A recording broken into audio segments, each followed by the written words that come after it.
you've listened to God and you're ready to start your own Sea Star group, taking that step of faith, but it could be very overwhelming, can make you scared, nervous. We want to put that all to rest right now and talk about 2 steps for you to take so you can start your own Sea Star group.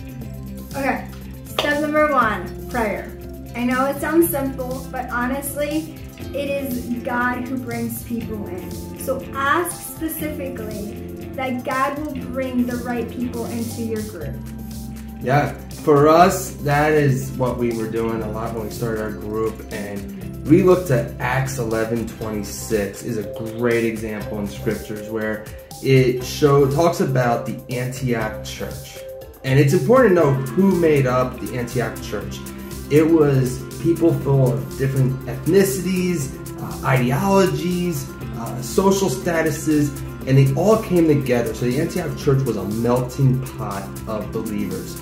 And it was the first reference in the Bible that uses the term Christian in Acts 11:26. And that's how our ministry should be when we have our own Sea Star group, listening to God to bring different people together. Okay, step number 2, pivot. Pivot! So be flexible. The way we like to think about it is in terms of holding the ministry like this, with open palms. So yes, have a plan, but at the same time, it's okay to be flexible. It's okay for God to change it. It's okay to pivot when we need to. We also see that there was times that we had ideas in our heads and we wrote them all down. It was, all right, we're going to trust our gut. And we realized that, just like you said, we need to put in our hands and let God's way lead the group.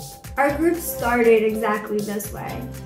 So we started praying, asking for God to bring the right people that needed to be there. We also had a plan, and ultimately our plan didn't really go the way we thought it would be, so we had to pivot, we had to be flexible.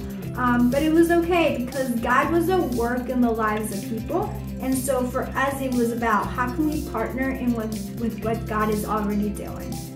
Yeah, and how the people came to us, how God brought them to us was amazing, and we love to just share that. One of the members, I was sharing at a Chinese church, and I needed a translator, and because I don't speak Mandarin or Cantonese. And the translator invited somebody out who was learning Mandarin.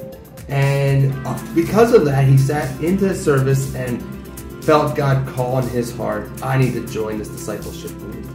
And just out of the blue, I would have never put those dots together. It was only God.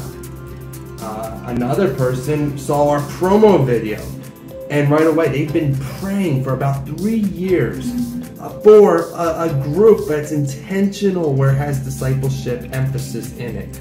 When she heard of it, she actually was walking her dog and saw a neighbor and shared it, and that neighbor was like, I want to join too. So all these connections came from God. It wasn't Adam and Laura's ideas of, oh, we need to work and get these individuals. The 3 people came, which we didn't even know how, and was truly a work of God. Yeah, we did ask additional people to join, so it ended up being 8 of us all together, plus 4 kids, or 2 girls and 2 other kids. It's a nice full house. Yes, but ultimately it really was God, how He orchestrated everything. And then as we heard some of their stories, we saw that that was exactly what they needed for that specific time. So had we just kept to our plan that we made in the beginning, we wouldn't have been able to see the people that we saw and how God was working through the ministry and in their lives, and we got to be a part of that and experience that. So I'm excited to see your group, to hear more about it, to pray with you, and don't be afraid to continue to take those faith-filled risks.